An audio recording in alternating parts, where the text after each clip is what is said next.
1929 building plans so that the Institute would have an auditorium space where leading scientists from Philadelphia and beyond could come to Philadelphia and share their work with the community. Since its opening in 1934, this space has hosted countless public forums in the collaborative spirit of scientific innovation.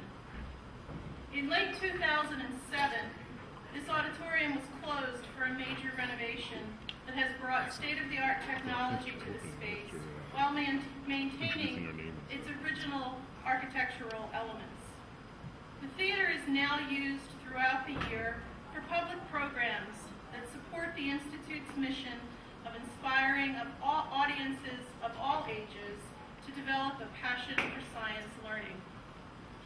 In 1954, the Franklin Institute opened its legendary Giant Heart exhibit, with which I'm sure many of you are familiar. Since that time, we have worked to promote life science education in Philadelphia. Currently, we focus on wellness education programs that help our visitors learn about new advances in the medical sciences. We often meet this challenge by partnering with other organizations in the region to access the resources of leading scientists and technologists. This evening's program is the result of one such partnership. The Penn Genome Frontiers Institute undertakes the kinds of advanced research that hold the promise of great breakthroughs and discoveries that may ultimately revolutionize the way ordinary people live their medical lives. We are honored to co-host tonight's conversation as it promises to both to enlighten us and to inspire us to look forward to the future. Enlightenment and inspiration, two noble pursuits most heartily endorsed by our namesake, Benjamin Franklin. And so without further ado, let me thank you for joining us here this evening and invite Dr. Junhyong Kim to extend his welcome on behalf of the Penn Genome Frontiers Institute.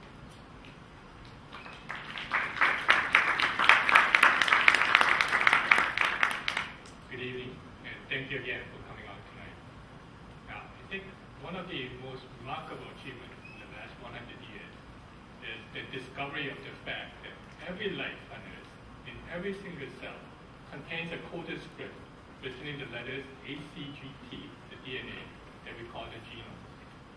Our own genomes contain about 2 billion letters, and it defines us as human.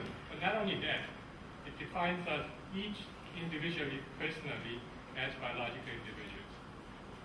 The Human Genome Project was started and decoded these 2 billion letters of information, and it took over about 13 years and about $3 billion of development effort.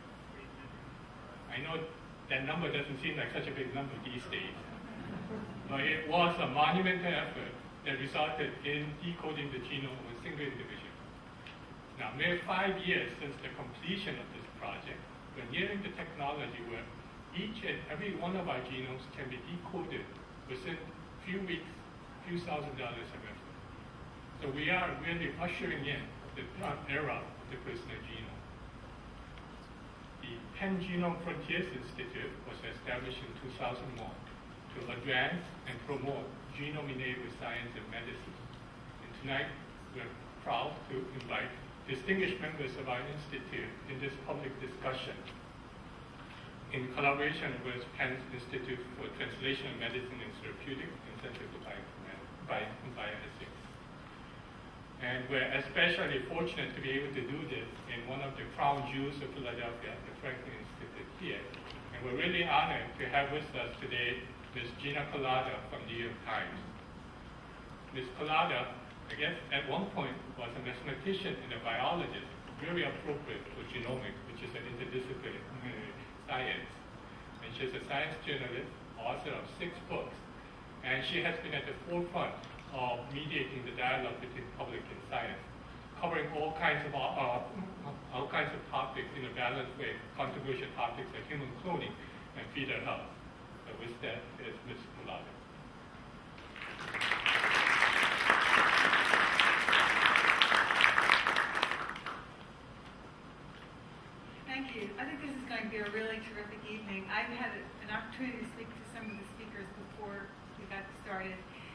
I actually couldn't stand to see our conversations stop. They're such interesting people.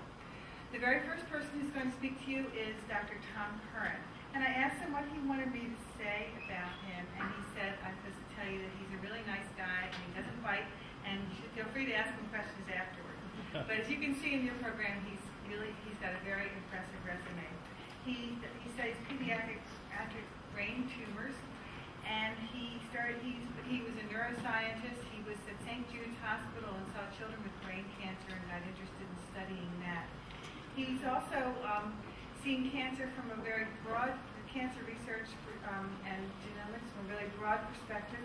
He has been president of the American Association of Cancer Research in 2001, and he was on the board of scientific advisors of the National Cancer Institute from 2000 until 2005. In 2005, he was elected to the Royal Society. He says he's glad to be here, but there's only one thing that's missing. And is it the scotch or the whiskey, or what was the thing that you're missing with your water? Whatever it is, he's going to have to speak without it tonight, but I can guarantee you he's brilliant. And here he is, Dr. Curran. Thank you very much, Gina, and thank you also to the Franklin and to the Penn Genome Institute for hosting and giving me this wonderful opportunity to speak to you. And as soon as I get my computer to wake up computer.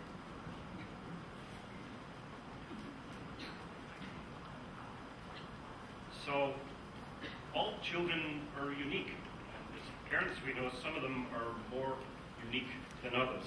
What makes them unique?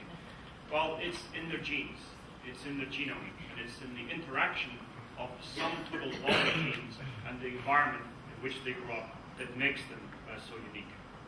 So we wonder if we can read that potential within their genome, and we observe our kids as they're growing up, try to guess, is this Lance Armstrong, is this a Barack Obama, as they go from step to step during the development. Sorry, my computer doesn't like. So here, for example, are a large group of children. Which one of them will go in which direction, and how much influence is from the genes?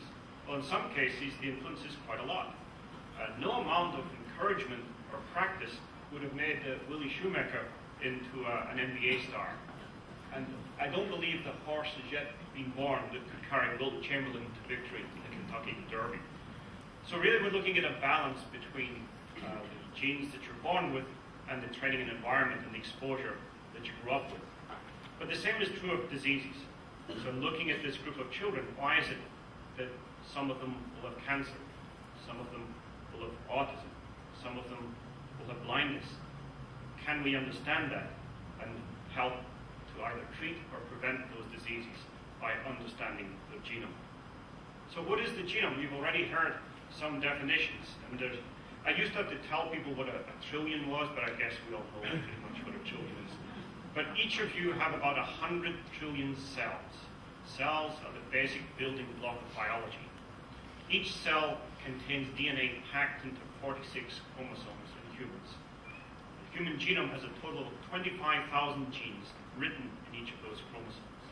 Genes are a specific sequence of DNA that encode RNA that can be translated into proteins. In total, we have about 3 billion base pairs all wrapped up tightly into a cell. Genomics is the science of looking at all of those at the same time. And we now are fortunate to have technologies that can let us do that. So what do genes do? This is the mantra of molecular biology.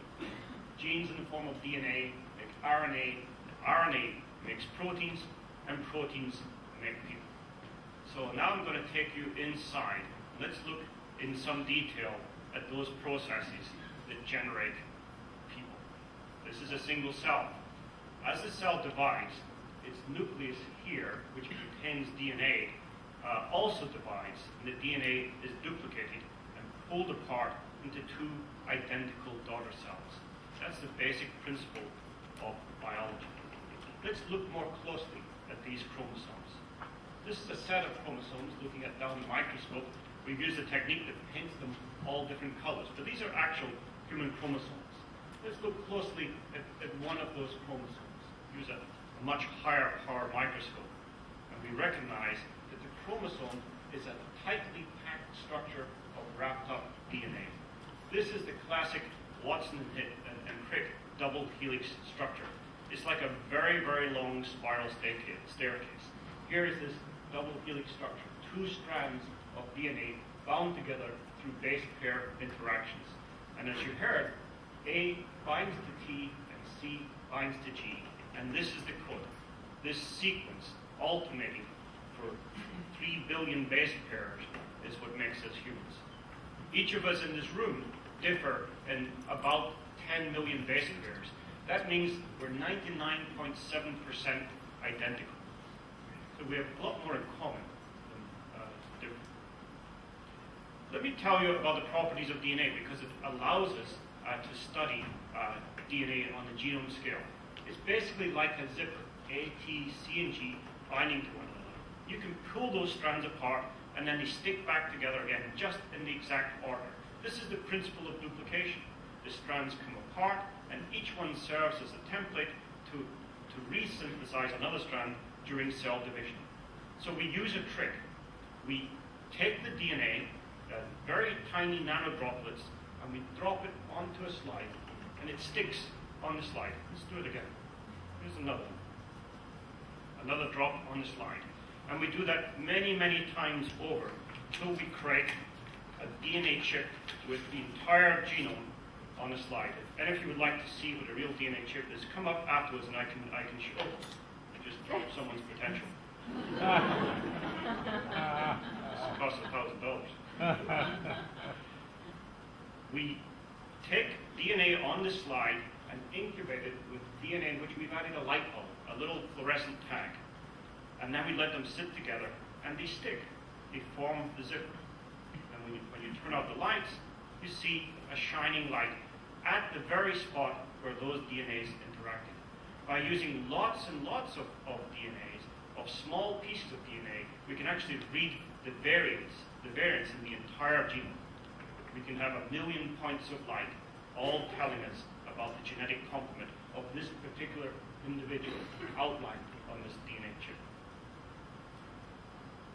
So at Children's Hospital of Philadelphia, genome chips are being used to derive the genotypes of, we hope to reach 100,000 children. Up to date, we've characterized about 70,000 children. And in doing that characterization, we've been able to link specific genes to these various diseases of childhood: autism, diabetes, cancer, and blindness. This is the work of Dr. Hakan Hakanarson and Struan Grant at CHOP. But we learn more than just mapping a marker to a disease, because the DNA sequence is kind of a Rosetta Stone of medicine. By interpreting the information in DNA, we can actually read something about the nature and the origins of disease. So not only can we predict diseases and identify carriers, we can try to match specific treatments to specific patients based on the complement of disease, complement of genes. We can also uncover the cause of disease, determined by the nature of the gene that was mutated. And hopefully, we can offer new treatments to our patients. So let me give you some examples of how genomics is currently impacting on children today. First, let me introduce Lancelot. This is Lancelot here. Lancelot is affected by a disease called Leber congenital amaurosis, which affects both humans and dogs and causes blindness. Lancelot was the first patient treated using gene therapy to restore the normal gene. So actually, this is Lancelot who was visiting Congress recently as a case of the blind leading the blind. Lancelot pioneered gene therapy, which is now being applied to children. And the way this technique works is that the gene is packaged in a virus. That virus is injected right into the eye, into the very cells that are required to see. Those cells are not functioning in these patients because the gene is defective. By restoring the correct gene, those patients can now see. And this is an example of one of the very first patients to be treated in a trial here at UPenn and CHOP. And now she can actually see Lancelot. This work was carried out by Jean Bennett at UPenn who studied the genetics of blindness for many years, Al McGuire, her husband, who's the really skilled surgeon who can place the gene in the right place, and Kathy Hyde, who developed the viral vector systems to allow this to happen. Sickle cell disease is a terrible disease. It causes great pain, and patients have frequent bouts of treatment throughout their entire lives. Sickle cell disease is a genetic disorder. It's a consequence of a mutation in hemoglobin. Hemoglobin is the protein that binds oxygen and carries it through the blood. This is the protein actually binding oxygen. It changes shape when it does it. In sickle cell disease, the mutation in hemoglobin makes it bind oxygen in a slightly different way and causes the cell under certain conditions to form the sickle. So this is a red blood cell. Normally they're round. This one is sickle-shaped. And it can get caught up in the bloodstream and ending up causing painful clots and other side effects. Well, there's a cure for sickle cell disease. It's bone marrow transplant. If there was a perfect match for every patient, we could cure sickle cell disease. The problem is there's not a perfect match for every patient. So scientists at CHOP are trying to pioneer a new approach to transplantation. They want to do the transplantation into the fetus before the immune system is developed. They want to trick the fetus into believing that the mom's blood is the baby's blood. This is it's called tolerance. This is a way of bypassing some of the controls on transplant. And it's actually already been done. It was done in the case of a genetic disorder. Do you remember seeing a movie or hearing about the boy in the bubble syndrome? Well, this is Taylor. He's a boy in the bubble who never had to go in the bubble. He now carries his mother's blood. By fetal transplant, his mother's blood was able to take and populate his entire blood system. So he never had any of the side effects, never had hospitalizations or infections associated with what is essentially a lethal disorder. And this was the work of a surgeon at CHOP, Dr. Alan Flake. Cancer is caused by gene mutations. Cancer is a disease of altered genes. This is a very famous cancer patient. This is Alex of Alex Lemonade Stand. Alex had neuroblastoma. She went through many experimental therapies and lived a very full and strong life, ultimately raising to date about $25 million for cancer research. Unfortunately, she was not cured of her disease. So cancer arises because during cell division, we normally make two identical cells from one progenitor cell. In the case of cancer, a mutation arises. It changes the property of that cell. The yellow cells behave normally, stop growing, and stop dividing when they're supposed to. The cancer cell keeps going, and it generates more and more mutations. It becomes a moving target. It's very hard to pin down. It keeps changing. It grows and grows in places where it's not supposed to. So it's a very difficult disease to approach.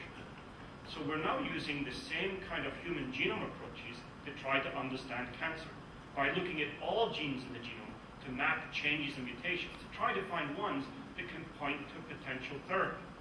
And recently, scientists at CHOP found a 1 in 3 billion change, a single point mutation. And this is it here. This is the actual sequence data that comes out of the sequencing machine. You see this little blip here?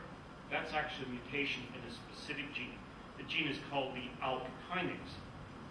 Well, that mutation exists in about 25% of patients with neuroblastoma. It turns out that the mutation had previously been studied in human adult leukemia, and the drug companies, which normally don't work to develop drugs for children because the market is too small, already had a drug available.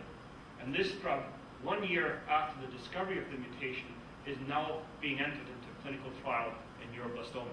So genomics can actually find ways to take existing medicines and apply them to new diseases. In the case of pediatric cancer, for reasons we don't fully understand, neuroblastoma shares the same mutation as adult leukemia. My lab works on brain cancer. Here's two examples of children with a brain tumor. The tumor is pointed out here and here, in a part of the brain known as the cerebellum. On images like this and various other ways of looking at these tumors, they look very similar. But it turns out they're very different, and they need different kinds of therapies. And if we treat them all the same, we're never going to have a particularly good outcome. So by using genomics, we can try to look at all the genes at the same time. So this is another example of a kind of a gene chip. It's a gene expression chip. We're looking at lots of different genes, about 25,000 in total, in this case, only about 50 patients. And we have two colors, red and green. So instead of looking at details, if you just kind of look back, you can see there are kind of patterns in this mix. Indeed, using computer informatics, we can define about a third of those patients have a very specific pattern that points to a certain kind of mutation. It's a mutation in a known signaling pathway. And we worked on that pathway in the context of the developing brain, and specifically in the case of 30% of children who have medulloblastoma. Now, sometimes science is a little bit like a detective story, where we were able to piece together information from a whole variety of sources to come up with a new potential therapy for this disease. The first source was a herd of sheep in the Rocky Mountains. A herd of sheep in the Rocky Mountains were found to have a strange toxic response to eating this plant here. This is the corn lily. It poisoned the young developing sheep embryos and caused a malformation. That was the first clue that the plant contained a very unique and special toxin that could be adapted to treat these medulloblastoma cells. We took the information from this gene mutation in humans and we transferred it into mice. So we were able to, this is a mouse by the way, we were able to grow a mouse strain that gets brain tumors very similar to those human brain tumors. And here's an example of a piece of the mouse brain called the cerebellum covered in a tumor. All this dark staining material here. This is a section, a slice through the brain showing this tumor material. If we simply feed the mouse a drug which is similar to the one that was in that corn lily plant, for 2 weeks the tumor melted away and revealed the underlying normal structure of the cerebellum. This drug is being developed by Genentech and a biotech company called Curran for the treatment of skin tumors, but it turns out it's also perhaps appropriate for pediatric medulloblastoma. However, we're pretty good at curing mice. We have a good track record on treating mice. The question is, how will it work in children in clinical trials? That's why we have clinical trials for testing. So the trial of this new compound is actually was launched in January, and so they're now recruiting patients to test this idea. So what have I told you? I told you that personalized medicine and the fruits of genomics are now being applied to pediatric disease. Gene therapy can now be performed. It's very difficult, but it can now be performed for certain genetic disorders, including blindness, as I discussed. One of the bigger impacts is early diagnosis and prevention. What's better than treating disease and making it go away is stopping the disease from occurring in the first place. We're also able to better match diseases to existing therapies. As I told you, it's hard for drug companies to make drugs that are specific for pediatric disease, but there are many drugs out there that we can try to match for disease subsets. Also, we are indeed uncovering new targets and developing novel drugs through the study of genomics. But I just want to tell you that it's extremely expensive, it takes a lot of time and very specialized research, and we have to collect enormous amounts of information. And as of present, we're much better at collecting the information than we are in truly understanding it. And as we progress, we're realizing that diseases are being sliced into smaller and smaller packets. So in the end, we may end up with a large number of therapies for a large number of disease subsets, which is a challenge to the pharmaceutical industry. With that, I'll thank you very much for your attention.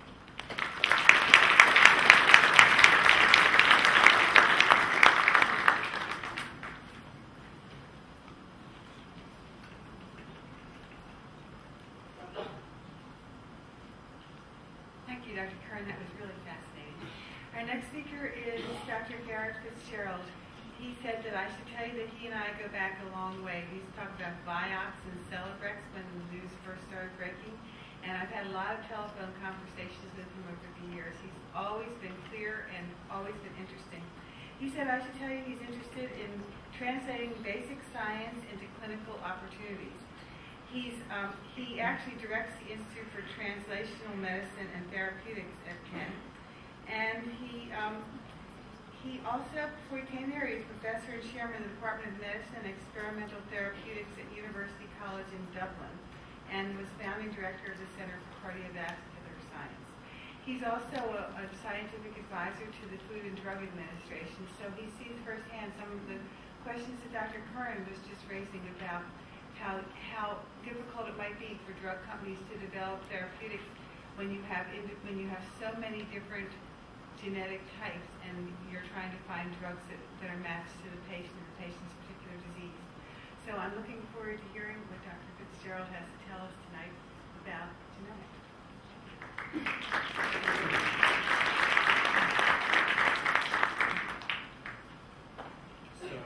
Thank you very much for the opportunity to come to this very august hall, and thank the directors of the Penn Genomics Frontiers Institute for the opportunity to address you this evening. As you've already gathered, we're just moving around to another edge of the Celtic fringe as we slip down from Scotland to Ireland. I don't know whether that betrays some genetic pattern of migration, but we'll see where things go. So my charge is to take up the baton from Tom and to look forward as to how the revolution in genomics may refine the way that we use the drugs we already have today, as well as helping us refine the use of drugs that we'll discover tomorrow. And most of us know that we're subject to the sort of the determination of these two professions, medicine and law. And I thought it was quite interesting, actually, based on the experience that Gina and I shared with Bioethics, to think about how medicine and law thinks differently about the same type of evidence. So if we think about medicine, we basically decide how drugs work, whether they work safely and whether they work at all, by conducting very large-scale clinical trials in large numbers of people, and we look for rather small average effects.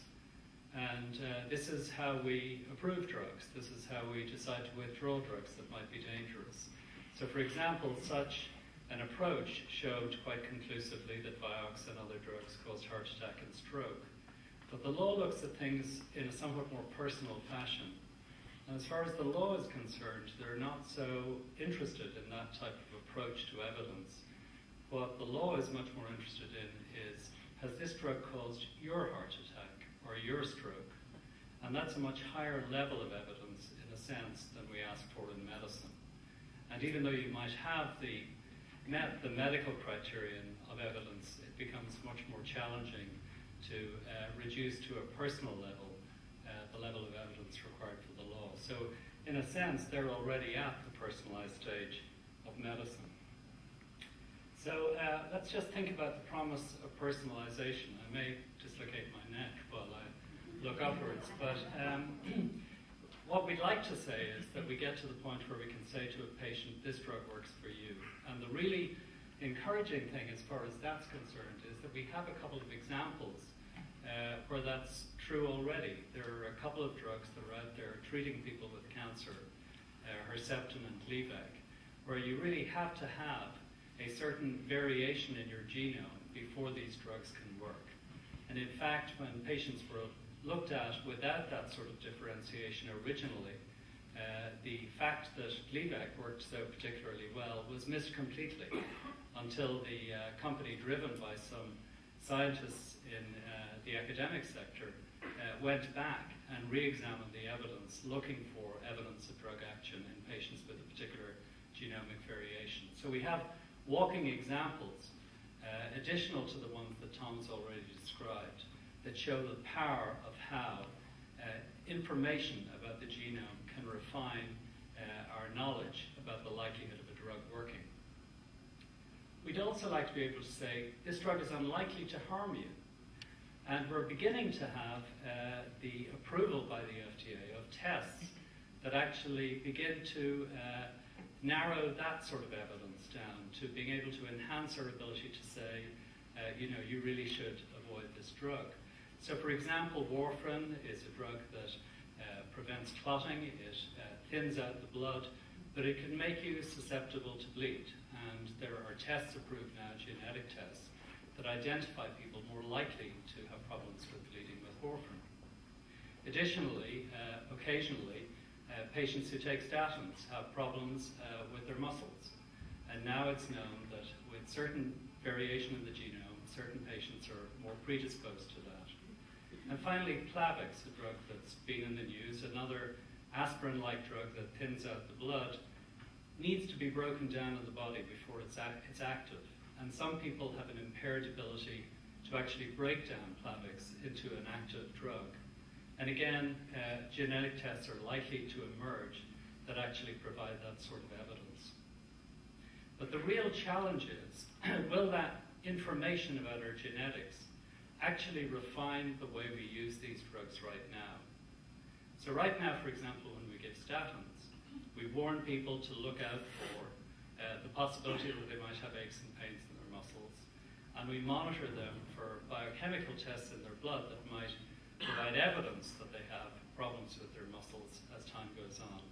So the real challenge will be, will these genetic tests actually add value to the strategies that we apply at the moment? And we actually don't have the answer in on that yet.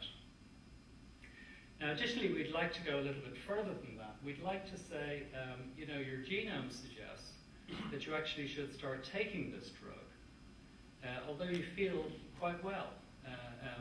We have information from your genomic test that say, going forward, you should really take this drug, and it'll prevent bad things happening to you.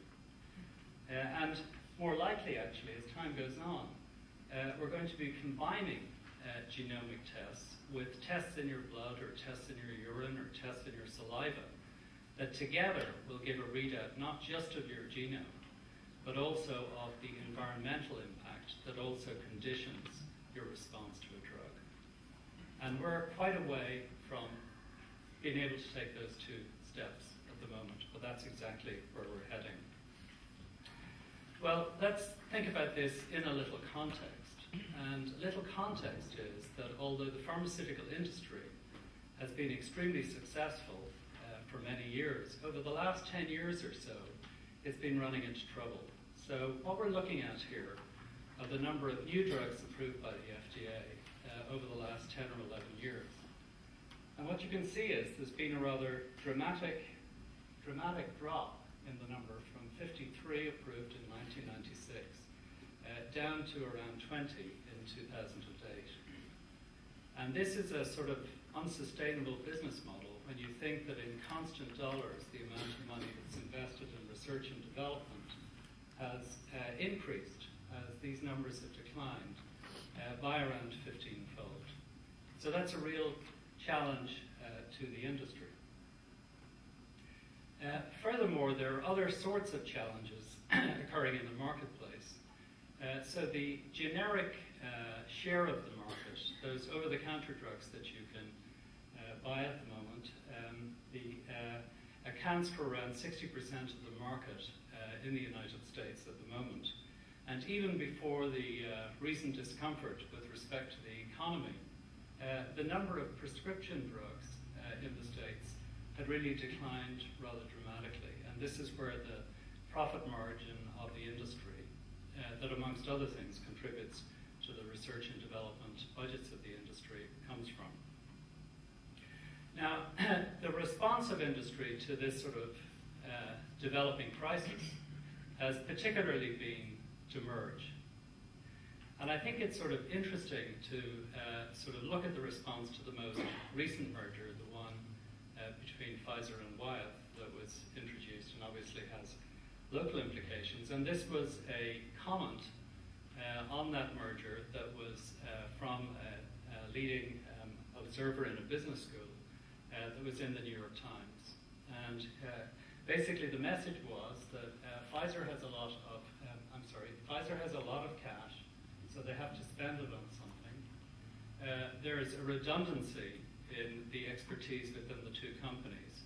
So there's an opportunity for economy of scale, which is a polite way of saying hiring people. And that there are parts of this enterprise that can be hived off, for example, animal health.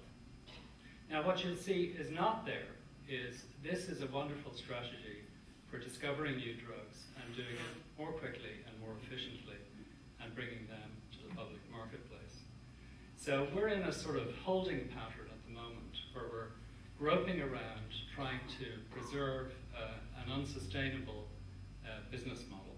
So why is that relevant to the topic that we're considering today? Well, I don't know if any of you are fans of this wonderful movie, but the protagonist in the story said, as the kingdom of the two Sicilies began to disintegrate, if we want things to stay as they are, things will have to change. So after a period of initial reluctance, the traditional pharmaceutical industry has now become very engaged in the possibility of personalized medicine. Well, as we know, and as we will hear actually in the talk after mine, this is not a particularly straightforward issue. And the message that I would like to give to you today is that the opportunities are wonderful, the challenge is substantial, and it's not just a matter of flicking a switch. This is going to be a process rather than an overnight sensation. Well, as we'll hear, there are many challenges. I'll talk a little bit about the medical and the technical ones, but I'm sure you'll hear about the social and political challenges as well. And there are economic ones and regulatory ones that we can talk about in discussion if you wish. But getting ahead of ourselves, already the market has spoken, and there are people out there willing to sell to you information on your personal genome. So there are companies like Navigenics, like 23andMe, like Decode Genetics, who, as Tom alluded to, can, in a relatively cost-effective way, now provide to you information on your own genomic variation. Now, one thing that is absolutely for sure is that there is a cost associated with this. What is less clear is how valuable the information is, and what is also less clear is how readily that sort of information is going to translate into new drugs. Reflective of that is the experience of Decode Genetics, which has really been a leader in terms of discovery of new genetic genes associated with common diseases. They almost every week are in the leading scientific journals reporting new and unexpected genes linked to diseases. So there is no question about how these genome-wide association studies, or GWAS, some of which being performed in CHOP and Penn that Tom taught you about, but also being pursued very effectively by Decode, have provided new information to us of great scientific utility. The trick has been that there are a lot of questions that lie between those observations and actually having drugs based on those observations. So are these new genes that are picked up related to a disease actually contributing importantly to the expression of the disease? If they are, can we target them? Can we actually build drugs that are designed against the products of these genes in ways that might be useful? And if we do, will the drug work and work safely? So there are very substantial questions that lie between these types of observations and actually having a drug that works. And reflective of that has been the relative decline of Decode stock, which even outstrips the decline in the Dow. So people have gone backwards and forwards as to their waves of enthusiasm, often based on unrealistic expectation. And the message here is that the promise is enormous, but the challenge is substantial. So I'll conclude by talking a little bit about a concrete example. And the example that I'll take is the Celebrex, Vioxx, and Bextra example. And actually, the same day that Pfizer announced the merger with Wild, conveniently enough, was the day that Pfizer made a $2.4 billion settlement with the government because of inappropriate off-label promotion of Bextra, a drug that was working the same way but subsequently withdrawn. So the problem with these drugs, as with so many other drugs, is it's a double-edged sword. Unquestionably, these drugs work. They alleviate pain and inflammation. Many of you who may have arthritis will know from personal experience these drugs are very effective. So that's a clear benefit. The other side of it is that they all suppress a fat that protects against blood clots and causes problems in mice. Now, how real is that as far as people are concerned? Well, what we do know is that all of these drugs, and I'm just giving the example of Celebrex because of the three, it's the one that remains on the market, do cause heart attacks and strokes. At that level of medical evidence, those large trials that look for small average effects. We don't know if they cause it in a particular individual, but on average, they cause an increased risk. But that risk probably only pertains to 1 or 2% of people. So how do we conserve the value of these drugs while managing the risk in this very small number of people? Well, we know that the risk relates to the amount of drug that you've got on board, and it also pertains to whether you've previously had a heart attack or stroke. So we can avoid those types of people. But can we identify patients predisposed to risk? Or given that it causes hardening of the arteries in mice, can we pick up people who may be developing risk during the course of therapy? And can we identify patients who are predisposed particularly to benefit from Celebrex as opposed to from other drugs? And they're the sorts of challenges that relate to the personalization of therapy with a drug like Celebrex.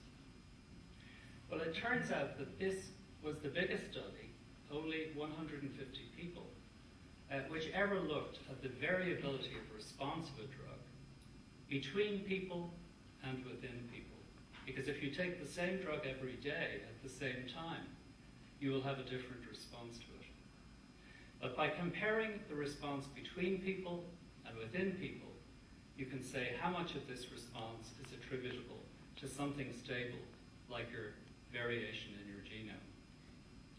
Now, the first message is, and it doesn't really matter what the readout is, but you can see there's a huge amount of variability in the span of these dots in response to Vioxx or Celebrex compared to placebo.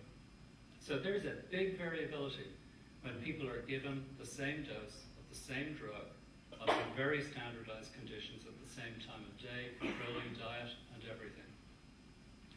And that lets us estimate how much of the variability is attributable to genomic variability. And in this particular case, it was nothing more than around 30%. Now, 30% of that variability is a big number, but it shows that most of the variability, even under these very standardized conditions, was attributable to environmental variables. Despite the fact that we had really controlled for all the environmental variables we could think of.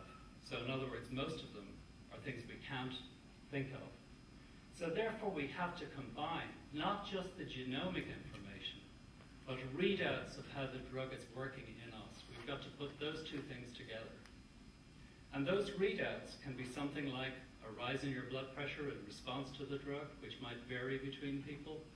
Or they can be biochemical tests that we can measure, say in urine, based on, let's imagine, the way we think the drug is working, biased tests, or wide-open tests, where we measure everything we can think of without any preconceptions of how the drug might work. Well, no doubt about it, genomics can contribute to variability in how these drugs work. So here's a variation in a gene relating to drug metabolism that results in a higher level of Celebrex. So if you give Celebrex and you follow the plasma level over time, you can see that in people with this variant, they have more exposure to Celebrex than people here where there's a very transient increase in the blood levels of Celebrex. So clearly, genomic variation can contribute to the variability in response to Celebrex. But as I said, environmental variables are even more important.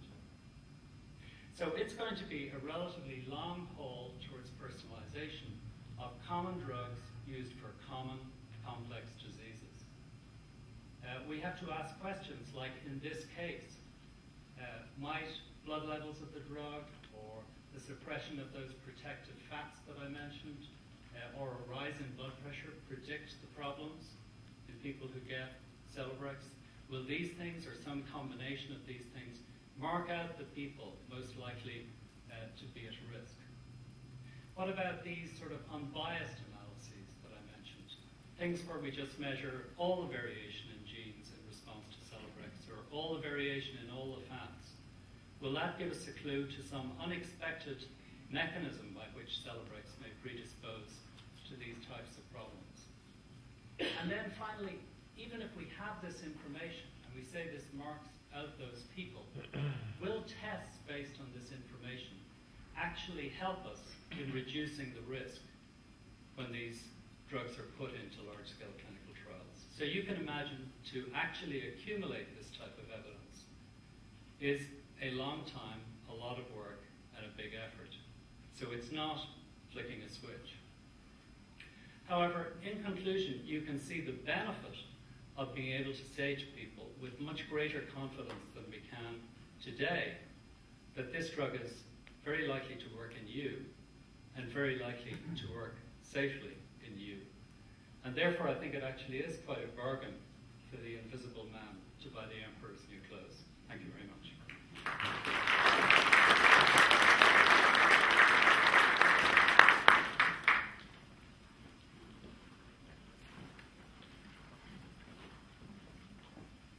Thank you. Another fascinating and clear presentation, although it certainly sounds like there's a daunting task ahead, and you have to wonder who's going to be paying for some of these things.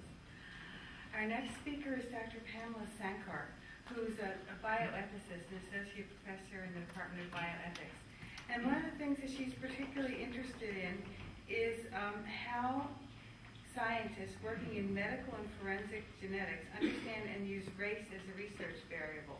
I asked her before how scientists define race, and she said they really don't have a definition of race, which is kind of interesting in and of itself.